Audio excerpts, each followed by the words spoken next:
Subscribe now and press the bell icon. Never miss an update. Good evening to all of you. Welcome to smart standard classes. कल से class 8 का syllabus start होने वाला है। उससे पहले हम नंबर सिस्टम के बारे में बात करेंगे। नंबर सिस्टम अगर जो जानकारी होगी तो बहुत सारे ऐसे क्वेश्चन हैं जो आपको सॉल्व करने में मदद करेगा। सबसे पहले हम जानेंगे अंक किसे कहते हैं। अंक 0, 1, 2, 3, 4, 5, 6, 7, 8, 9, 10 को अंक कहते हैं। हमारी संख्या पद्धति अथवा दशमिक प्रणाली में इन्हीं 10 संकेतों का प्रयोग होता है। अंक गणित में सभी संख्याएं इन्हीं अंकों से बनती है।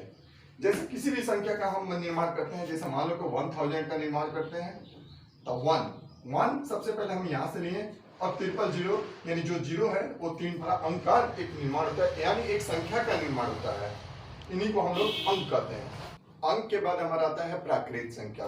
गिनती की संख्याओं को हम लोग प्राकृत संख्या कहते हैं, यानी 1 2 जो 3 4 5 6 7 8 9 10 जो भी संख्या है उसी को हम लोग प्राकृत संख्या कहते हैं। यानी कोई पूछता है कि सबसे छोटा प्राकृत संख्या क्या होती है, यानी सबसे छोटा प्राकृत संख्या 1 होता है तथा सबसे बड़ी प्राकृत संख्या ज्ञात करना संभव नहीं है, इनका इंड नहीं होता है। इसी को हम लोग प्राकृत संख्या कहते हैं, यानी सबसे छोटा प्राकृत संख्या 1 होता है और सबसे बड़ी प्राकृत संख्या ज्ञात करना संभव नहीं है। प्राकृत संख्या में संख्या 0 को शामिल करने से प्राप्त संख्या परिवार पूर्ण संख्या कहलाता है।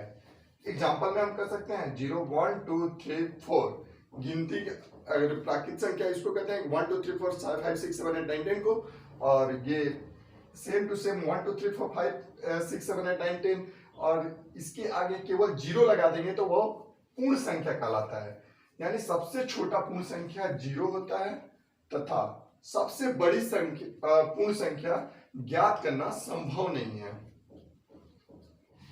सम संख्या।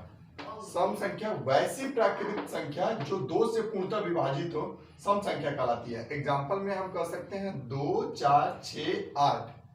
आगे भी बहुत सारी संख्याएं हैं। सम संख्या के इकाई के स्थान पर 0 2 4 6 8 आते हैं।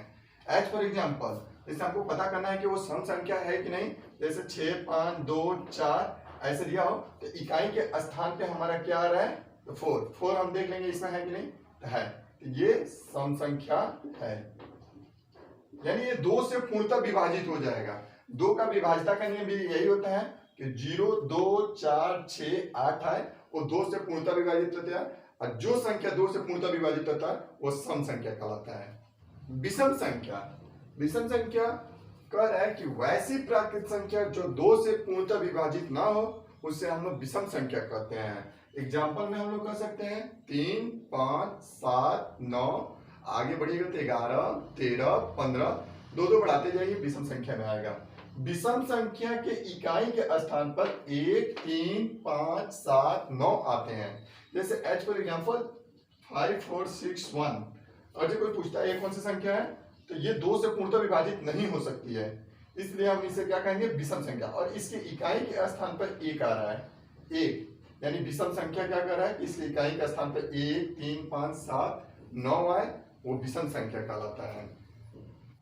टाइप 6 कह रहा है परिमेय संख्या। वैसी संख्या जो p by q के रूप में हो या p by q के रूप में व्यक्त किया जा सके, जहां q इक्वल टू नॉट 0 तथा p और q 2 पूर्णांक संख्या हो। एग्जाम्पल में आप कर सकते हो 6/7 4/9 11/5 या 5 0 या √4।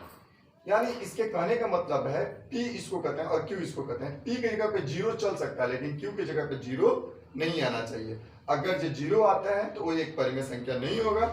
इसका नियम कहता है कि प्रत्येक प्राकृत संख्या को परिमेय संख्या कहते हैं, यानी गिनती की संख्या को प्राकृत संख्या कहते हैं, यानी गिनती की जितना भी संख्या उसको परिमेय संख्या कहते हैं। प्रत्येक पूर्ण संख्या को परिमेय संख्या कहते हैं। प्रत्येक पूर्णांक संख्या को परिमेय संख्या कहते हैं। Subscribe now and press the bell icon. Never miss an update.